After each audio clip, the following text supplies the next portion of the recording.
Hello students, what we had done in our previous lecture, we had done the GL2R. It means the general linear group is a group. Similarly, we are defining here the special linear group and its notation is SL2R. I'm writing here F, so R is also a field, or we had already defined the fields R, Q, R, C, Z and ZP. So SL2R is a group. So all these properties of groups are satisfied. What is the speciality in SL2R? SL2R is the collection of that type matrix that has the determinant is 1. In the GL2, the determinant is non-zero, but here the SL2R, the determinant of these matrix are only 1. So SL2R या SL2 special linear matrices या special linear groups is the collection of those matrices those have the determinant is 1. So we are considering here the matrix A, B, C and D where all the entries are belonging to the real number, but the determinant of this matrix should be 1. For closure and associativity, we know the all matrix satisfying the condition of closure and associativity. In the identity, in this case the identity, you can see the identity element, identity matrix has the determinant 1, so this belonging to the SL2R. So 1001 is the identity elements of SL2R. So now the next one property is the inverse property. So how we can find the inverse of SL2R matrix? Suppose this is our matrix A, B, C, D, and you know the determinant is 1. So 1 by 1 is nothing else. The inverse of A is equal to the adjoint of A. In this case, the inverse and adjoints are same. And adjoint of this matrix, swipe these elements DA and the rest diagonal entries, opposite diagonal entries are negative. You can also see that matrix multiplication is not commutative. So I'm mentioning here the SL2R, yeah, these type matrix groups are non-abelian group. Why? Because AB which is not equal to BA. I am defining here example. In the examination, sometimes examiner asks to find the inverse of this matrix, and this matrix belonging to the SL to Z5. Here all the matrix entries belonging to the Z5. So you can see the determinant of this matrix is -4, because -4 does not belonging to the Z5. So what we had done here, we have done applying the modulo 5 and add this number. So it gives the value 1. So 1 is the determinant because this matrix belonging to the SL to Z5. So this is the determinant of this matrix. Now in this case, the inverse of A, which is equal to 1 by 1 divide 1 by 1, 4 minus 4 minus 4 and 3. So these are negative entries. First of all, what we are doing here, we are converting these negative numbers into positive number. Look at this. After adding +5 and +5 here, it gives the value 4, 1, 1 and 3. Some of students are asking about the determinant of this inverse. You can see the 4 into 3 is 12 is 1. So determinant is 11. Right? 11 is a positive number, but after applying the modulo, because 11 does not belonging to our set elements are 0, 1, 2, 3 and 4. So this 11 does not belonging to the Z5. After applying the mod 5, it gives the value 1. It means that this matrix, the inverse of this matrix is also equal to 1. Right? After verification, we can check this is the inverse of A. you can see A and A inverse multiply, after multiplying it gives the identity element.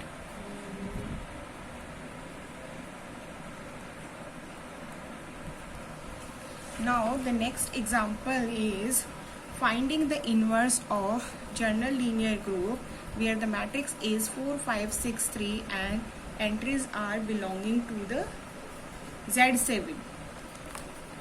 Look at this, the determinant of this matrix is minus 18. After applying the modulo 7, its determinant is 3. What is difference here? Here the determinant is 1 by 3. We can write this 1 by 3 as the inverse of 3. So by Cayley table we are finding the inverse of 3, that is 5. So I am multiplying all the determinant values in the each entries of this matrix. So 3 into 5, 4, 2 into 5, 1 into 5, 4 into 5, it gives the value is 15, 10, 5 and 20. You can see here the 15, 10 and 20s are not belonging to our set, that is 0, 1, 2, 3, 4, 5 and 6. So applying the modulo 7, it gives the value 1, 3, 5 and 6, that is belonging to the Z GL to Z7. These are the some examples of group. Some more examples of groups are, most important group is UN group. UN group is especially known as group of integers where n is relatively prime to the n under the multiplication modulo. This group is also for multiplication. How we can find the values of this group? Suppose I am taking here n is equal to 8. And the one more condition is UN is always greater than 1 or n is greater than 1. Suppose we are finding here the U8. 1, 2. 2 is 2 is divided by 8. So 2 can easily divide 8. So 2 does not belonging to this set. 3 and 8 are both are relatively prime because the GCD of 3 and 8 is 1. Similarly 4 and 8 not GCD is 1. So 4 does not belonging to this set. GCD of 5 and 8 is also 1. So this 5 is entered in the set. Similarly 7. This one more example of U10. U10 you can check GCD of 1 and 10 is 1. 3 and 10 is 1, 7 and 10 is 1 and 9 and 10 is 1. So in this set we have only 4 entries 1, 3, 7 and 9. Similarly here is also the 4 entries 1, 3, 5 and 7. You can find the more entries and you can write it here UN is a group. One more example and most important example is quaternion group. This is the example of finite non-abelian group. It is defined as G which is equal to plus minus 1, plus minus iota, plus minus j and plus minus k, where the value of I square, it means iota square, j square, k square is equal to minus 1.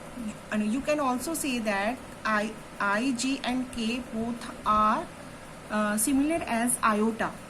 Okay, but it is also given product of ij which is equal to the product of minus ji is equal to k, and jk which is equal to minus kj is equal to I.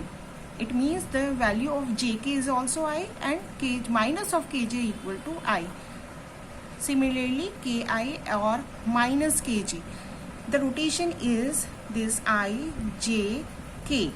If you are going is clockwise this type, so product of ij gives k, but the reverse minus of gi it gives the product k.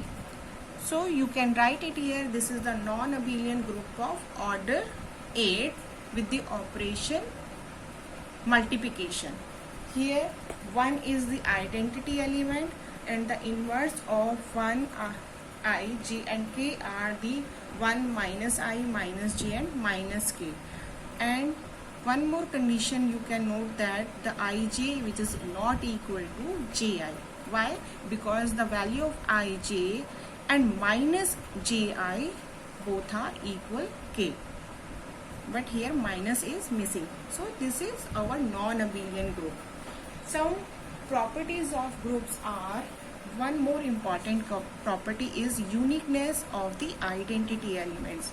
It means that in a group our identity element is always unique. How we can prove this? If G is a group, there is the only one identity element. So let, if possible, what we can say, we are taking two identity element. One is the E1 and second one is the E2. If E1 and E2 are the identity elements and A is our element, so product of A into E1 gives A, or you can say E1 into A is also equal to A, and all the elements A belonging to the set G.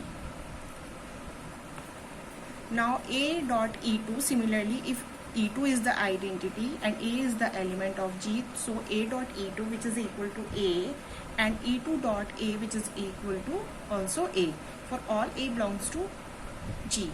In the equation 1 and 2, if first of all I am taking here A as E2 in first, so E2 replace A by E2, E2 into E1 which is equal to E2 and E1 into E2. This is our equation number 3. What I am doing here, I am just replacing A as E2 in this equation 1. Similarly, in equation 2, I am replacing A as E1. So from the equation 3rd and 4th, all the E1, E2 ya E1, all the values gives the value E1 and E2. So you can say identity element, nothing else, E1 and E2 are same. So identity element is the unique element. Next theorem is the cancellation law. Cancellation law in a group, that is right and left cancellation law hold. This is our left cancellation law, AB which is equal to AC. If the AB which is equal to AC, it by left cancellation law, A or A cancel, it gives BA equal to C. But if the BA which is equal to CA, it means the right cancellation, right side A cancel, it gives the value B equal to C. How we can prove this result? It is already given the AB which is equal to AC. This is our first condition where all the entries of A, B, C belongs to our group G. Because G is already given group and all the elements are belonging to the group. If A belongs to the group, it means the inverse of A exists. If inverse of A exists, so we can write A dot A inverse which is equal to identity, or A inverse dot A. This is our equation number 2. So what we are doing, we are doing the pre-multiplication of A inverse both sides the equation of 2. After pre-multiplication, we can write A inverse AB which is equal to A inverse AC. Sorry, we are pre-multiplication in equation 1. So this is our equation 1. We are pre-multiplication by A inverse in equation 1. So this is our next equation. We know that the G, it is already given, G is group, so we can apply the associativity property in this result. So we can write A inverse dot A in the bracket and B outside the bracket. This is equal to A inverse dot A is equal to C. Here I am mentioning how we can write it here is as, because the property of associativity. It gives the value E dot BA which is equal to E dot C. By the equation 2, we can write it as here the B which is equal to C. This is the using equation 2.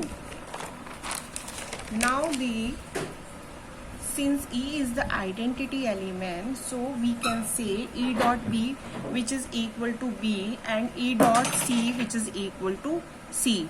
Now the second condition is let BA which is equal to CA. This is the right cancellation law for all the entries ABC belonging to the group G. If A belonging to the group, it means the inverse of A is also exists. If inverse of A exists, so we can write similarly in the previous result A dot A inverse which is equal to E and A inverse dot A. Now in the previous result we had done the previous multiplication, pre-multiplication, but for right cancellation law we are doing the post multiplication of both sides the inverse element in the equation 1. So B dot A in the bracket and A inverse is the out of this bracket which is equal to the C dot A into A inverse. After now we are applying again the associativity law. So this B dot A inverse which is equal to C in the bracket A dot A inverse, in according to the equation number 2, this is equal to B dot E and C dot E using this equation 2. So it gives the result B equal to C, and we can say this is our right cancellation law. One more result for uniqueness of inverse. In the group, identity element and the inverse elements are unique elements. So this result say if G is the group and every element A belongs to G, there is a unique element B in this in G such that AB and BA which is equal to E.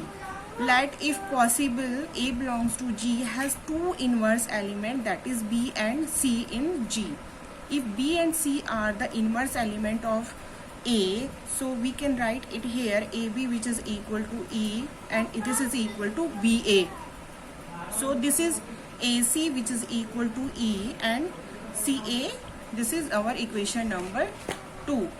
From equation 1 or 2, what this implies? AB which is equal to AC. But the left cancellation law, what this result implies? This implies B which is equal to C. So the inverse element of in any group is the unique element. So these are the results of group.